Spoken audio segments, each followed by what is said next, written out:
You know, there's a certain kind of safety you feel in a mall.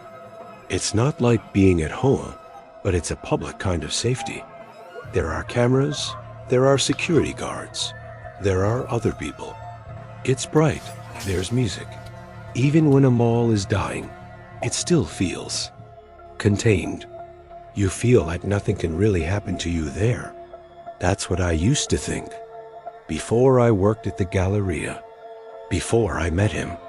My name is Chloe, and for about a year, I worked at one of those big-name clothing stores at the Westfield Galleria. I say Galleria like it was something grand. It really wasn't.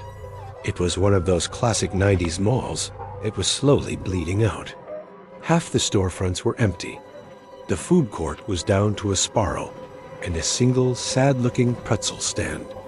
And the only music was this tinny instrumental version of a Phil Collins song playing on a loop. It was kind of a creepy place to work, honestly, especially the closing shifts. By 8 p.m., the place was a ghost town. It was usually just me and my manager, Greg. We had our regulars, though.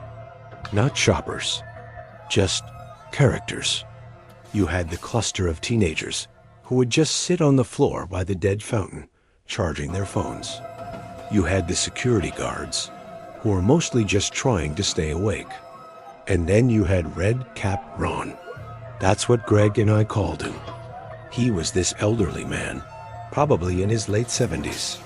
He was small, frail, and always wore this faded, bright red baseball cap. Every single night, from 7 p.m. to 8:30 p.m., he would walk the mall, laps. He'd start at the Sears end, walk the full loop past our store, go up the escalator, walk the top loop, come back down, and repeat. He was a fixture, part of the mall's ecosystem, like the fake plants or the overflowing trash cans. He was harmless. He'd walk past our store, his arms swinging in that determined old person way, and he'd always give a little nod and a wave. We'd wave back. It was part of the routine. "There goes Ron," Greg would say, not even looking up. Must be 7:15.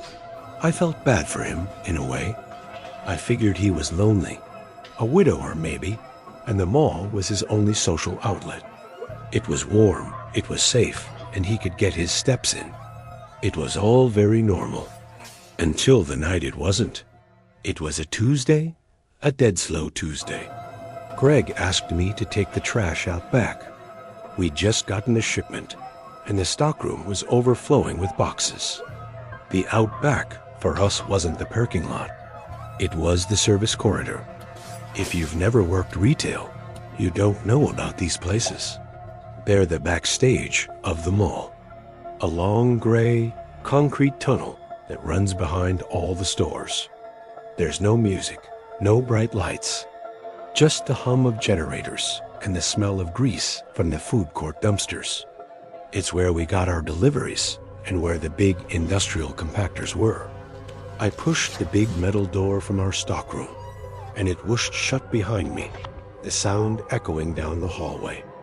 I dragged the heavy bag toward the compactor, which was about 50 yards away, and that's when I saw him. It was Red Cap Ron. He was just standing there, in the middle of this restricted, employees-only hallway. He wasn't walking. He wasn't lost. He was standing perfectly still, facing a blank concrete wall, just staring at it. My blood went cold. It was so wrong. He was supposed to be out there, in the bright part of the mall, doing his laps. Not back here, in the gray part. "Sir?" I said. My voice sounded way too loud. "Sir, you can't be back here. Are you lost?" He didn't move. He didn't turn around. He didn't even flinch. It was like he hadn't heard me at all. I got a sudden, awful feeling in my stomach. What if he was sick? What if he'd had a stroke? I took a step closer. "Hello, sir?" He was maybe 10 feet away from me. I could see the back of his red cap. He was just breathing. A slow, steady in and out. I suddenly felt like I was the one who wasn't supposed to be there. Like I had walked in on something private and strange. I looked from him to the wall he was staring at. It was just a wall. Nothing on it but a fire extinguisher. I decided to just get Greg. I dropped the trash bag right where I stood and practically ran back to the stockroom door, fumbling with my key card. I glanced back one last time. He hadn't moved an inch. When I burst into the stockroom, Greg jumped. "What's wrong with you? You look like you've seen a ghost." "It's Ron," I panted. "The mall walker. He's in the service corridor. I think something's wrong with him. He's just staring at the wall." Greg sighed, annoyed. "Probably just wandered in. Dementia or something." "All right, I'll get him." He went through the door. I waited. About a minute later, he came back, alone. "Well?" I asked. "There's nobody out there, Chloe," he said, looking at me like I was crazy. "Just your bag of trash, which you left in the middle of the floor." I rushed back out. He was right. The corridor was empty. The bag was there, but Ron was gone. There was no way he could have walked past me. And the only other exit was the main loading bay at the far end, a good 200-yard dash. There's no way this frail old man could have moved that fast. Greg just shook his head. He probably heard you coming and booked it so he wouldn't get in trouble. "Now, can you please just take out the trash?" I did, but my hands were shaking. I kept looking over my shoulder, into the shadows of the corridor, expecting to see that red cap. After that, things changed. Or maybe I just started paying attention. The next night, I was at the register when I saw him. 7:15, right on schedule. He walked toward our store. I tensed up, ready to. I don't know what, but he didn't wave. He didn't nod. He just turned his head as he passed, his eyes locking directly onto mine, and he held that stare until he was past the entrance. There was no expression on his face. None. Just this flat, cold, knowing look. "Did you see that?" I whispered to Greg. "See what?" "Ron's making his rounds." "Stop being weird, Chloe." But it wasn't just the staring. His pattern changed. He used to do his laps. Now he would walk to our store, pass it, and turn around and walk back. Then turn and walk past again. Back and forth. For an hour. His route was no longer the whole mall. It was just our little section. I started to feel hunted. I'd be on my 15-minute break in the food court, and I'd look up, and he'd be there, standing by the pretzel stand, not buying anything, just watching me. The one time I made eye contact, he didn't look away. I did. I got up, threw my food away, and went back to the store. I complained to mall security. The main guard, a guy named Mike, just laughed at me. "You mean old Ron? In the red cap? He's harmless, sweetheart. He's been walking this mall since before you were born. He's not bothering anyone. He's bothering me," I insisted. "He's not supposed to be in the service hall. He's watching me." "I'll talk to him," Mike said, clearly just to shut me up. But nothing changed. If anything, it got worse. The staring became more intense. He'd stop outside the store, just beyond the lease line, and stand there. He'd tilt his head like he was listening. Greg finally noticed it. "Okay, that's creepy," Greg admitted one night. "He's been standing there for 5 minutes." Greg walked to the entrance. "Sir, can I help you with something?" Ron just turned, smooth as you please, and walked away without a word. This went on for 2 weeks. I was a wreck. I started asking Greg to walk me to my car. I was terrified of the parking lot, of the service corridor, of every shadow in that dying mall. I was convinced this old man was stalking me. But what could I say? An old man is walking in a public space? I sounded like a crazy person. Then came the blizzard. It was the end of January, and a massive nor'easter hit. The mall announced it was closing early. At 6 p.m. by 5:30, the place was completely empty. The wind was howling outside, and the snow was coming down so thick you couldn't see the parking lot lights. It was just me and Greg, counting out our registers. The main mall lights went off, plunging the concourse into darkness, leaving only the light from inside our store. Greg had just locked our front gate. We were finally, thankfully, safe. "All right," he said, zipping up the bank bag. "Let's get out of here. I'll take the deposit. You grab your stuff. We'll leave through the stockroom. The service exit leads right to the employee parking." I felt a jolt of panic. The service corridor. The place I'd first seen him. "Can't we just go out the front?" I asked. "Gates locked, and the main mall doors are on a timer. This is the only way out. Don't be a baby, Chloe. He's not here. The mall's been closed for an hour. Old Ron is at home, tucked in his bed." He was right. I was being paranoid.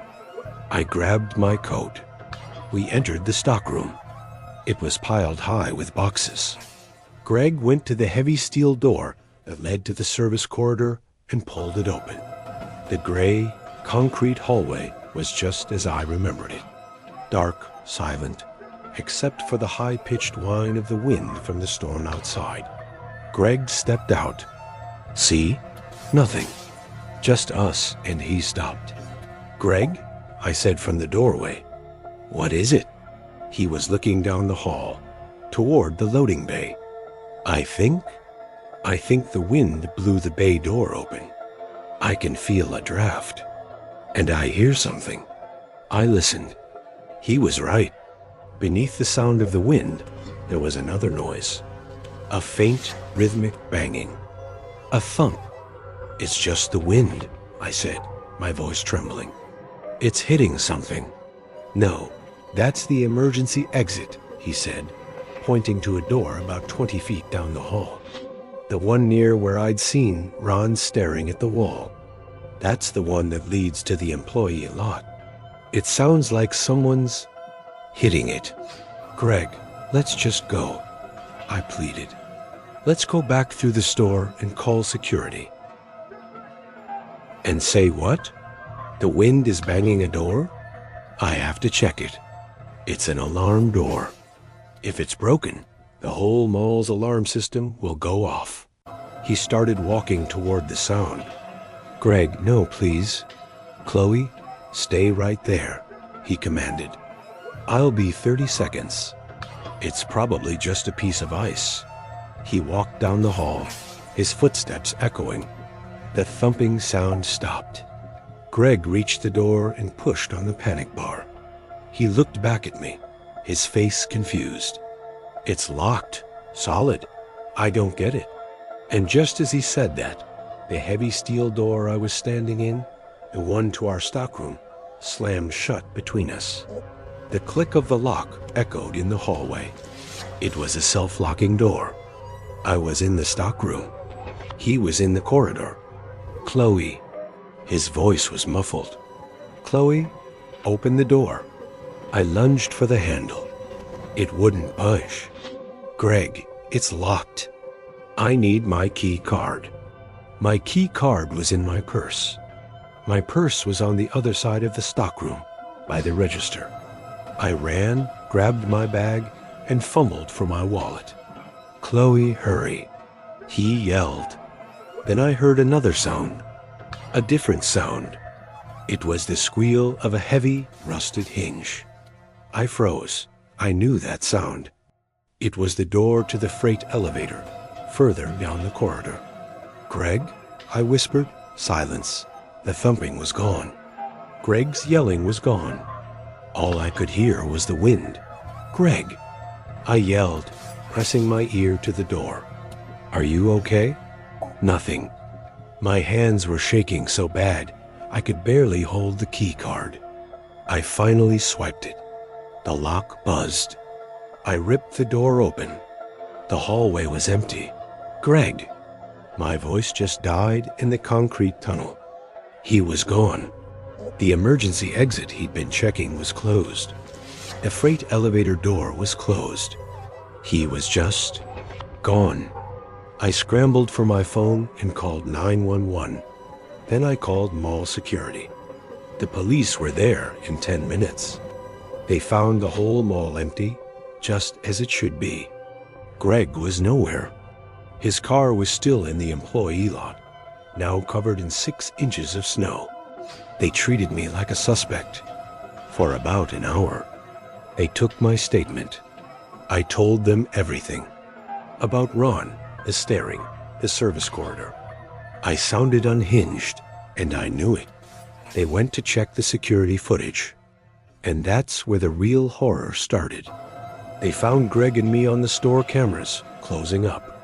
They saw us walk into the stockroom. The stockroom, of course, had no cameras. They fast-forwarded. They saw the police arrive. They never saw Greg leave the stockroom. But he did leave, I insisted. He went into the service hall. Check those cameras.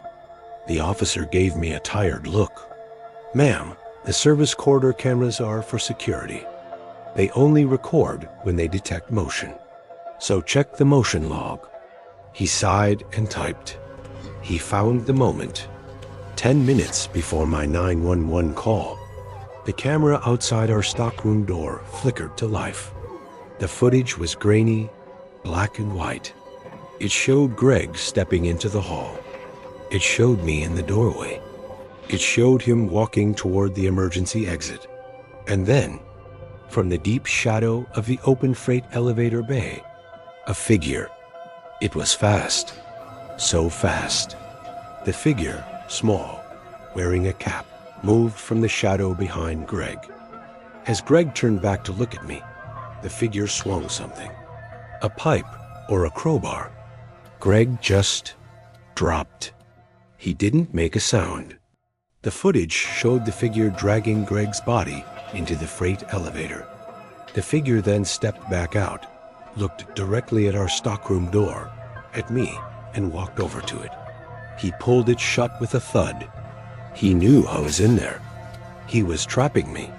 He then walked to the emergency exit, the one Greg had just checked, pulled a key from his pocket, unlocked it, and propped it open. He went back to the freight elevator. The doors slid shut, and the camera, no longer detecting motion, turned off. It was him, I whispered, my whole body shaking. It was Red Cap Ron. The police were silent. They finally had their suspect. They ran his name. There was no Ron. The mall walkers had no registry. They put out an APB on an elderly man in a red cap. They never found him. And they never found Greg. The twist? The thing I can't get out of my head? They found what he had used to prop open that heavy steel emergency exit. The one he'd unlocked with his own key. It was just sitting on the ground, holding the door ajar. A small, faded, bright red baseball cap. He had known. He had planned it all. When I saw him in that hallway, staring at the wall, he wasn't staring at the wall. He was staring at the emergency exit, at the freight elevator. He wasn't lost. He wasn't having a stroke. He was studying. He was preparing. He knew the building's layout better than the people who worked there. He wasn't a harmless old man. He was a predator. And the mall wasn't his home. It was his hunting ground.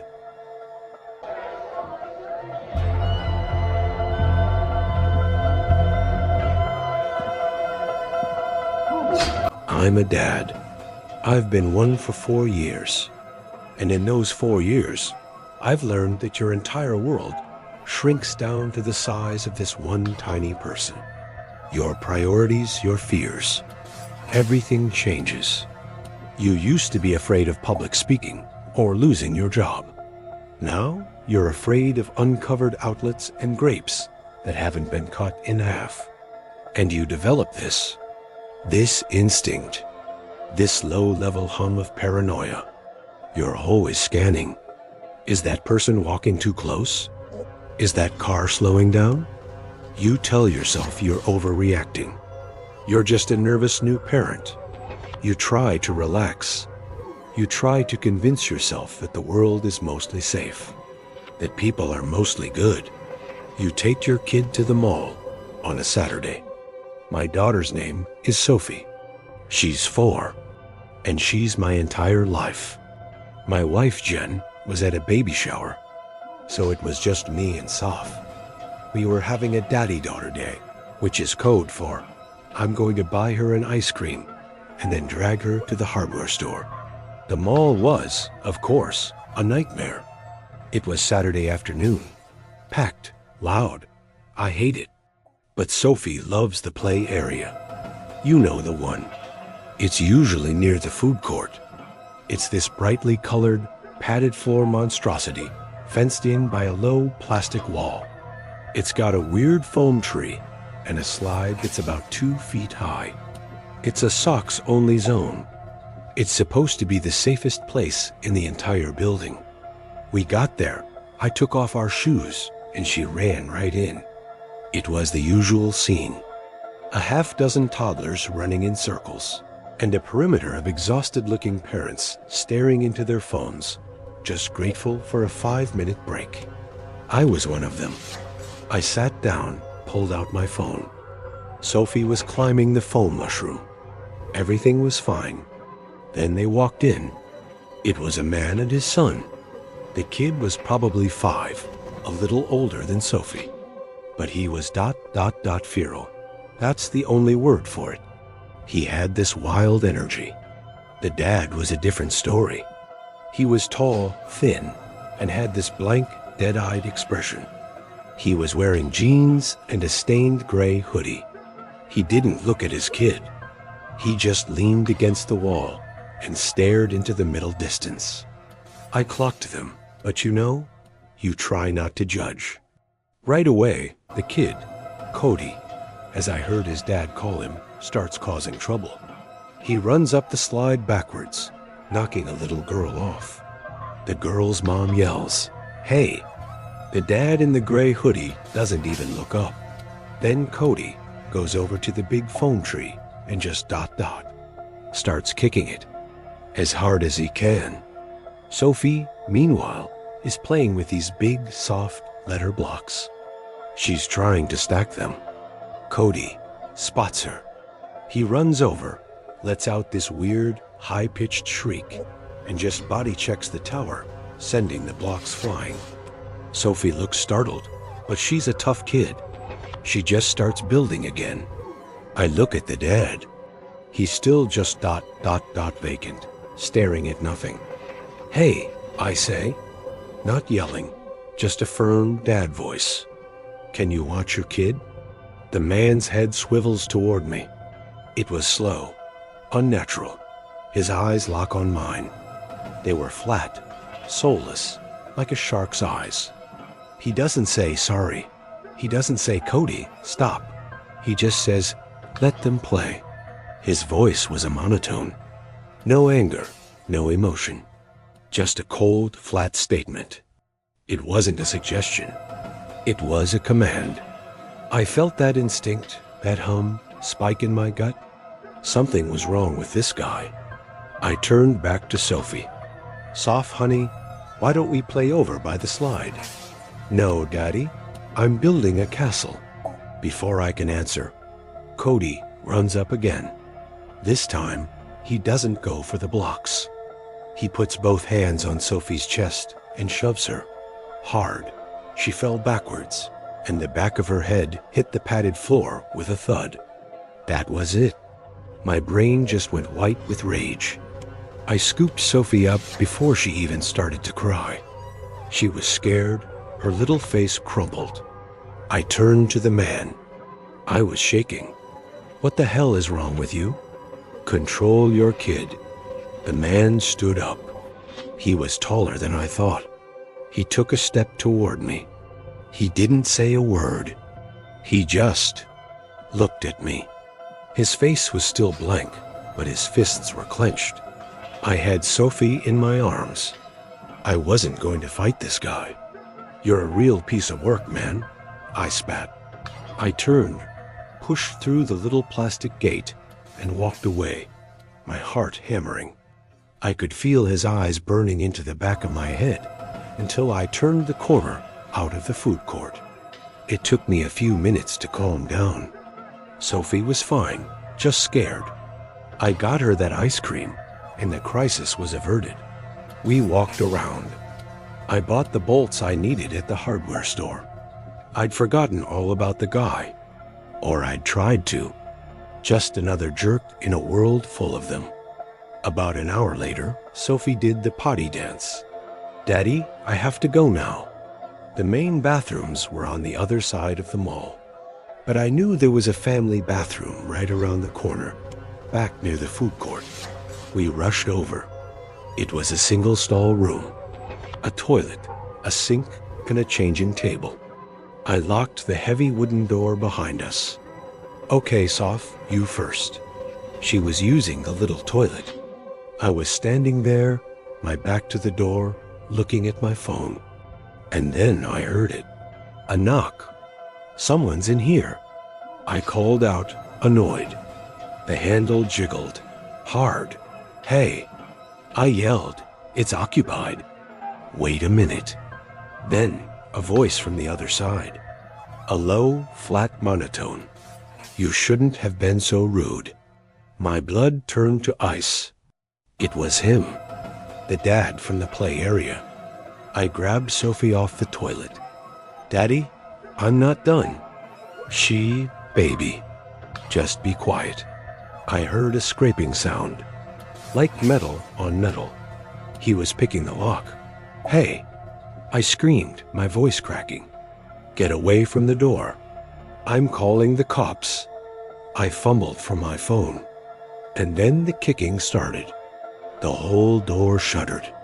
Sophie screamed. "You disrespected me." He roared. His voice wasn't flat anymore. It was a primal, raging yell. "You think you're better than me? You think you can talk to me like that?" Boom! A crack appeared in the doorframe. He was going to break it down. I threw my phone. I didn't care. I put Sophie behind me, shoved her into the corner between the wall and the changing table. "Cover your ears, baby. Don't look." I braced my back against the door, my feet slipping on the tile. The impact sent a shockwave through my whole body. He was strong. "Help!" I screamed. "Somebody help me. Nobody can help you." He shrieked back. "You and your stupid kid." The lock gave way. The door flew open, sending me stumbling backwards. He was standing there, his face purple, spit flying from his mouth. His eyes were not blank anymore. They were filled with a terrifying, ecstatic rage. He lunged. I don't know what happened next. It was all a blur. I threw my hands up. I heard more screaming, not just mine.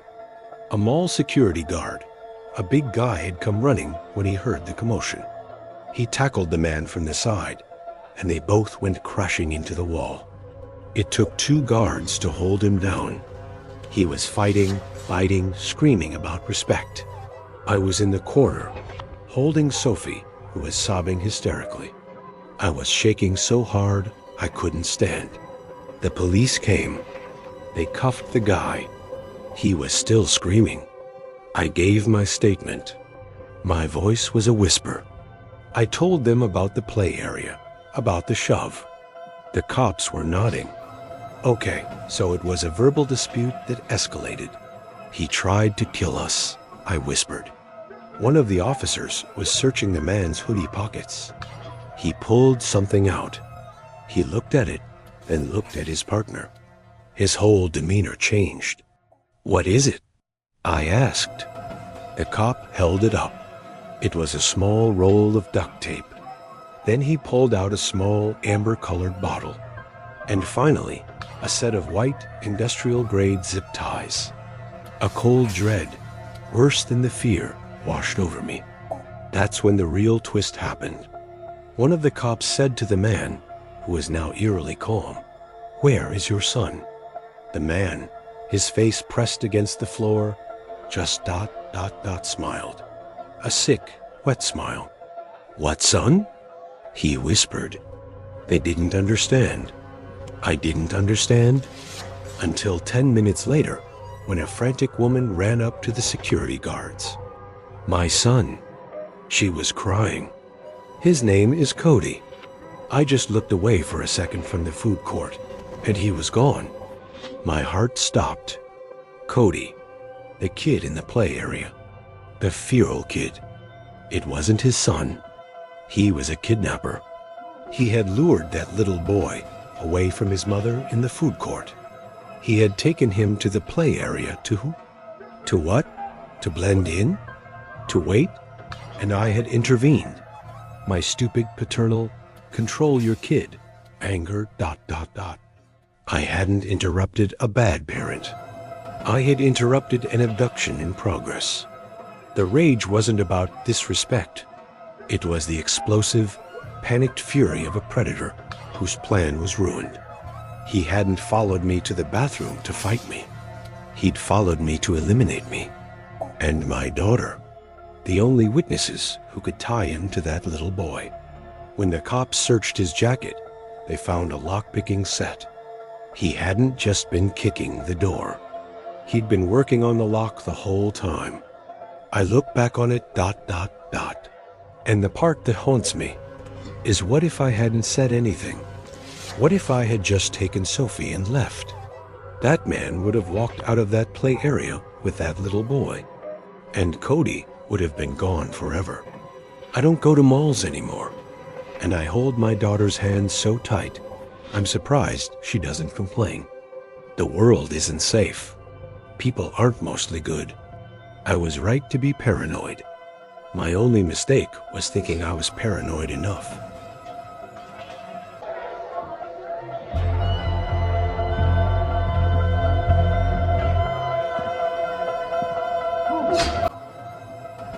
When you're a 20-year-old college student, broke and living on your own, you make compromises.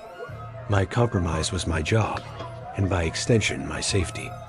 I worked at Pastorama at the city center mall. It wasn't a dying mall.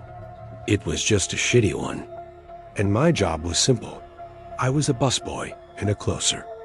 I'd stay until 11 p.m., well after the mall itself was closed, cleaning the kitchen and mopping the floors. It was a grueling, thankless job. The worst part wasn't the work. It was the getting home. The employee lot was in the attached parking garage. Specifically, Level C, Section 4. If you've ever been in a parking garage late at night, you know the vibe. It's a concrete tomb. The lights are always that sickly, flickering yellow. Every sound a dripping pipe, your own footsteps echoes a dozen times. It smells like exhaust, old tires, and urine. Level C was the worst. It was half underground. It was damp, dark, and I was usually the only person down there. My car, a '98 Honda Civic that barely ran, would be the only one in a sea of empty, oil-stained spots. My walk from the mall's service entrance to my car was a 30-second sprint. Head down, keys in my hand, held like a weapon. I wasn't alone, though. Not really. Level C had a resident. We all called her the Cart Lady. She was one of those people you see, but pretend not to. A disheveled, homeless woman, probably in her 50s, but she looked 70. She wore layers of filthy coats, even in the summer, and her home was a shopping cart, piled high with garbage bags, blankets, and just stuff. She was a ghost. She'd be there 1 second, pushing her cart through the shadows, muttering to herself, and gone the next. The official mall policy was to avoid her.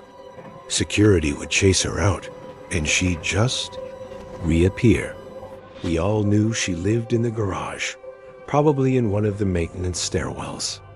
I felt bad for her, but I was also terrified of her. There was something off about her. The way she'd watch you. The way she'd sometimes hiss if you got too close. So I kept my distance until the night she crossed the line. It was a Wednesday. I'd just finished a double. My feet were killing me. I pushed open the heavy steel door to the garage and stepped into the damp, cold air. I saw her immediately, but she wasn't by the elevators. She wasn't in the corner. She was at my car. She was standing right next to the driver's side door, just touching it. Her hand, black with grime, was caressing the door handle, running her fingers over the lock. "Hey," I yelled, my voice cracking. "Get away from my car." She spun around. Her face, in the yellow light, was a mask of fury. She let out a hiss, like a cornered animal, grabbed her cart, and literally ran into the darkness of the garage's far end. I was breathing hard. My heart was pounding. I got to my car, looked it over. It wasn't damaged. The handle was just greasy. I unlocked the door, got in, and slammed the lock button. I peeled out of that garage, my tires squealing. I was rattled, but I figured I'd just scared her. She wouldn't do it again. I was wrong. The next night, I came out more paranoid than usual. I checked the shadows before I even left the stairwell. I didn't see her. I walked to my car, relieved. And then I saw it, on my windshield. It was a doll, a small handmade thing. It was made of twisted together fast food straws, balled up tinfoil, and, God, it was human hair, clumps of it, tied together with string. I almost threw up. It was disgusting. It was the most disturbing thing I'd ever seen. I grabbed a napkin, swiped it off my car, and threw it in the trash. I told myself it was just a weird, random, crazy person thing. The next night, I came out. There was another one. This one wasn't on the windshield. It was tucked into the driver's side door handle. I almost grabbed it. I yelped and jumped back. It was another doll. This one had a button sewn into it for an eye. Okay, this was not random. This was a message. This was for me. I went straight to the mall security office. The night guard Barry was barely listening. "Yeah, the cart lady," he sighed, not looking up from his paper. "She's harmless, kid. She just likes shiny things. She's putting weird voodoo dolls on my car," I said, my voice rising. She was touching it. "This is harassment." "Harassment?" He chuckled. "She's a homeless woman. She doesn't know what she's doing. Look, I'll tell my guys to do a sweep of level C, but my advice? Just park somewhere else. Park on level B, it's better lit." He was useless. I was on my own. So the next night, I parked on level B. It was better, brighter, closer to the main elevators. I didn't see her. I felt okay. For a week, everything was fine. I parked on level B. I didn't see her. I didn't get any more gifts. I started to think she'd moved on, or security had finally chased her off for good. The paranoia started to fade. I was an idiot. It was a Friday. A brutal shift. We were slammed. I didn't get out until almost 1 a.m. I was exhausted. A walking zombie. All I wanted was my bed. I took the elevator to level B. The doors opened. I stepped out, yawning, and she was there. She was standing by the elevator call button, waiting. She didn't have her cart. She didn't have her bags. She was just standing there. When she saw me, she smiled. It was the most horrifying smile I have ever seen. Her teeth were yellow and broken. It wasn't a hello smile. It was a gotcha smile. A smile of possession. I didn't think. I didn't breathe. I hit the door close button and hammered the button for the ground floor. The door slid shut on her smiling face. I ran out of the elevator, onto the street. I was shaking. I walked around the entire garage in the cold and went up the vehicle ramp to level B. My car was there. She was gone. I didn't run to my car. I crept. I checked the shadows. I looked under the car. Nothing. I got in. Click. I locked the doors. Safety. I sat there for a full minute, my heart trying to escape my chest. I was safe. I was in a locked car.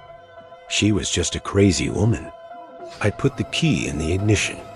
The car rumbled to life. The dashboard lights came on. I put my seatbelt on. I put the car in reverse. And, as I always do, I glanced in my rearview mirror. Her face. She was in my backseat. She had been there, on the floor, crouched in the darkness, the entire time. I screamed. A raw, guttural sound of pure animal terror. She lunged forward between the two front seats. Her smell? God, the smell. It was like rotten milk and death. She was screaming too. Just this high-pitched, wordless shriek. Something cold and sharp pressed against my throat. A box cutter. Her grinning, filthy face was inches from mine. Her eyes were wide and black. And then she whispered, "You're taking me home." My mind just broke. I wasn't a person anymore. I was just fear. Fight or flight. I chose flight. My foot was still on the brake. I slammed the shifter into reverse and stomped on the gas. I didn't care what was behind me. The car rocketed backwards. We hit the concrete support pillar at probably 20 miles an hour. The sound was an explosion of metal and glass. My head snapped back, then forward, hitting the steering wheel. The impact sent her flying. She smashed into the dashboard, and the box cutter went skittering into the dark. I didn't wait. I wasn't hurt, just stunned. I unbuckled, threw my door open, and ran. I didn't just run. I fled. I scrambled out of the garage, screaming, "Fire! Fire!" at the top of my lungs. I found the security guard, Barry, by the mall entrance. I was hysterical. "She's in my car. She tried to kill me." He finally got it. He called the police. We went back to the garage. My car was a wreck. The entire back end was crumpled. The back door on the passenger side was wide open. She was gone. The police arrived. I was a mess. I was crying, shaking, trying to explain. One of the officers kept asking me the same question. "But was your car locked, son? You said you locked it. How did she get in?" "I don't know." I kept saying, "I locked it. I always lock it." Then the other officer, who was searching my car with a flashlight, called out, "Hey, Sarge, look at this." He was pointing at the floor of the back seat. There, on the greasy carpet, was a slim Jim, a tool used to break into cars. She hadn't just gotten in. She had broken in. She had broken into my car in a well-lit garage and then waited. How long? Hours? But that wasn't the twist. That wasn't the part that made me quit my job and move back in with my parents. The officer kept looking. In the well of the back seat, half hidden under the floor mat, was a small, grimy backpack. Her go bag. "We've got her ID," the cop said. And then he started pulling things out. There were maps of the mall's service tunnels. There was a schedule. It was my work schedule, the one I kept on my dashboard. There were a dozen more of those dolls made of hair and tinfoil. And then, at the bottom of the bag, There was a crumpled, dirty 4x6 photograph. The officer shined his light on it and looked at me, his face pale. "Son," he said, his voice low, "you need to come with us.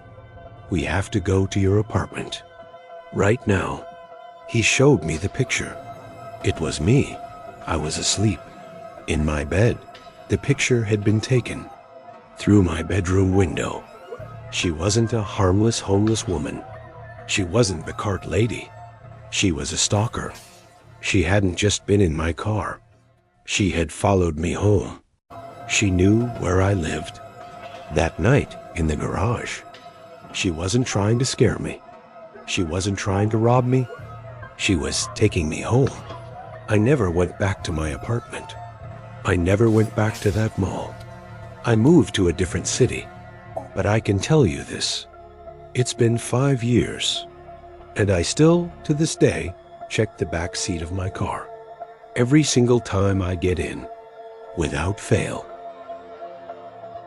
And that's all for tonight. Remember, the most terrifying monsters are the ones that look just like us. The ones who might even live right next door. If these stories serve as a good reminder to trust your instincts, then show your support and like and subscribe.